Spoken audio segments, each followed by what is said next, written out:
वजारत तवानाई ने solar system लगवाने वाले तमाम सार्फिन के लिए नेपरा लाइसेंस लाजमी करार दे दिया। सोलर सार्फिन को 1000 रुपए फी किलोवाट के हिसाब से इजाफी फीस भी अदा करना पड़ेगी। यह अदायगी पे ऑर्डर की सूरत में नेपरा के नाम जमा कराना होगी।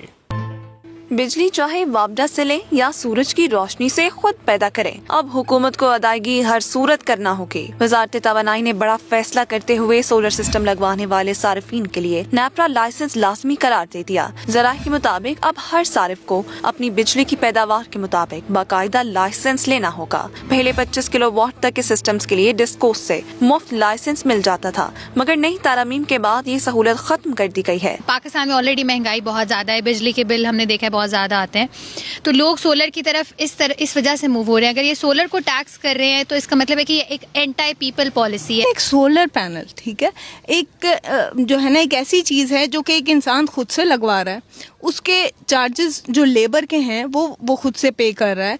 Then for what purpose we should pay tax for it? छत हमारी, घर हमारा, सोलर हमारी छत पे लगा है, इसमें किस चीज़ का टैक्स है? इसमें किसी चीज़ का टैक्स होना ही नहीं चाहिए।